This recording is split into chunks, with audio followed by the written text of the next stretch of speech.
So this video is about why I recommend visiting Lan Ha Bay over the more popular Ha Long Bay. In northeastern Vietnam, there's a place like no other on earth.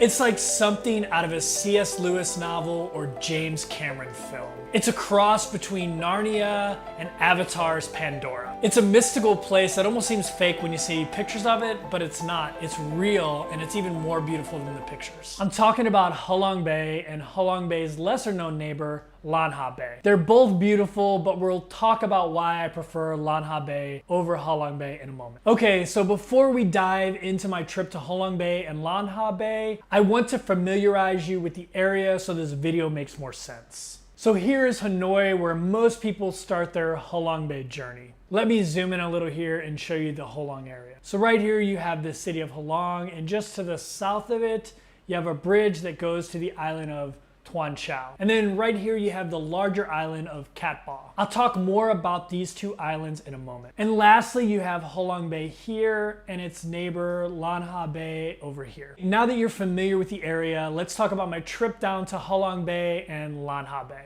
When most people visit Ha Long Bay, they go on a 2-day, 1-night type of cruise. I don't think that's enough time to truly appreciate this place. And the tour boat companies pack so much into those 48 hours that you don't really get to enjoy the beauty of this place. So no matter where you decide to go in this area, I'd stay a few more days than the 2-day, 1-night option that most people choose. I traveled with 6 of my friends and we stayed for 5 days, and even that didn't seem like enough time to really explore the area. So like most people, we made our way to the Ha Long area from Hanoi. For about $15 round trip, we took a luxury van to Ha Long City. The approximately 3-hour drive was very comfortable and scenic. Once we got to Ha Long City, instead of jumping on a cruise boat and heading straight to Ha Long Bay, we decided to spend a couple days on Tuan Chau Island. Like I showed you before, Tuan Chau Island is just off the coast of Ha Long City, and you can take a short cab ride to get there. We stayed at a pretty inexpensive resort called La Paz Resort. It was $80 a night, but it was 2 to a room, so it was really only $40 for each individual. We actually got pretty lucky. On the 2 days we were on Tuan Chau Island, a huge storm rolled into Ha Long Bay and all the cruises were canceled. But we were already at this resort, so we just got to chill and hang out in the pool. And there's also a great beach right by the resort as well that has a view of the Ha Long Bay Islands off in a distance. And we could see those even though it was cloudy most of the time we were there. So after relaxing a couple days on Tuan Chau Island, we headed to Lan Ha Bay.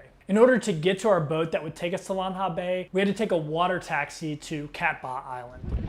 So we've been dropped off at a beach with some abandoned ships. Reminds me of like a ship graveyard. It's a bunch of old rusty ships, which makes me a little nostalgic as a former Navy sailor. I guess we're gonna jump on a nicer little small boat to go out to the boat we're gonna be riding to Ha Long Bay. It's starting off a little sketchy, but I think it's gonna be okay.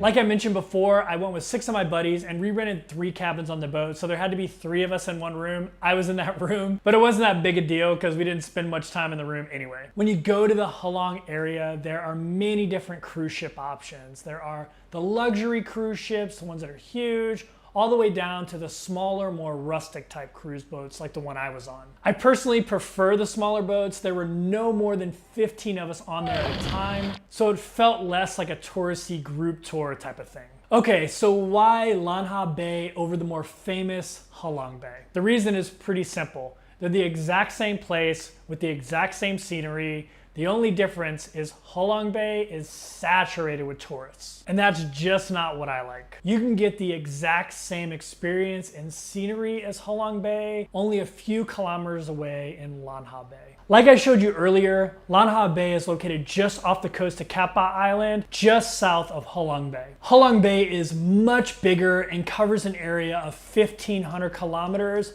and has over 1,900 small islands. Lan Ha Bay is much smaller and is 76 kilometers with over 400 islands. While Lan Ha Bay is much smaller, there are actually more islands per square kilometer than in Ha Long Bay, so it seems bigger. Lan Ha Bay also feels bigger because there are far less tourist boats than in Ha Long Bay. There were many times I felt like we were the only boat in the entire bay. We were able to explore secluded beaches and coves where it was just the group I was traveling with and some local fishermen. Oh.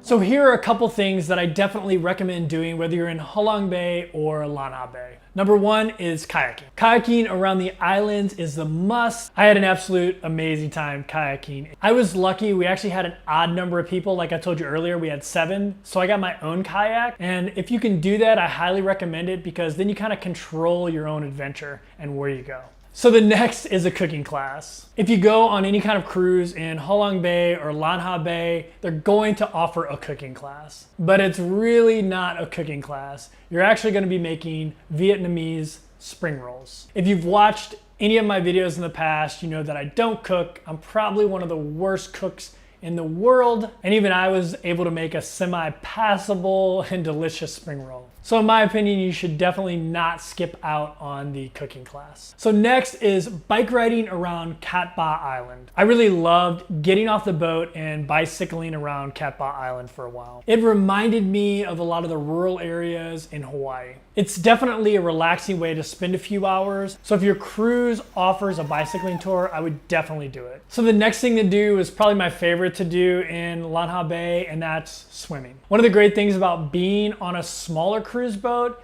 is that your group kind of gets to dictate the agenda, and my group just wanted to relax and swim. So that's what we did most of the time. Whether it was jumping off the boat in the middle of the bay or finding a secluded beach on a deserted island, this was one of my most favorite swimming experiences in my entire life. The water in the bay is the perfect temperature and you cannot beat the scenery that you're surrounded by. So definitely take advantage of the opportunities to go swimming in the bay. And the last thing I would recommend doing is just relaxing and enjoying the beauty of this place.